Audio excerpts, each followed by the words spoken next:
2013 సంవత్సరానికి మిర్చి సినిమాలో నటనకు గాను ఉత్తమ నటుడు అవార్డుకు ఎంపిక కావడంపై ప్రభాస్ ఇద్దరు అగ్ర హీరోల ఫ్యాన్స్ కు టార్గెట్ గా మారిపోయాడు. ఈ నంది అవార్డుల ఎంపిక సరిగా లేదంటూ వారు తీవ్ర స్థాయిలో ఫైర్ అవుతున్నారు. ఈ అవార్డు వెనుక రాజకీయాలు జరిగాయంటూ స్టార్ హీరోలైన పవన్ కళ్యాణ్, మహేష్ ఫ్యాన్స్ ప్రభాస్ ను టార్గెట్ చేసుకుని విమర్శలు చేస్తున్నారు.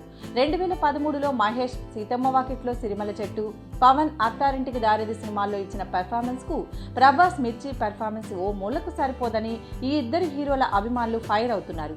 కుటుంబ సినిమాల్లో నటించిన హీరోలను కాదని ఫ్యాక్షన్ సినిమాలో నటించిన ప్రభాస్ కు ఎలా అవార్డు ఇస్తారని వారు ఘాటైన కామెంట్స్ తో విరుచుకుపడుతున్నారు. ఈ అవార్డు కోసం ప్రభాస్ తరపున గట్టిగా లాబియింగ్ జరిగినట్టుగా కూడా గాసిప్స్ వినపడుతున్నాయి.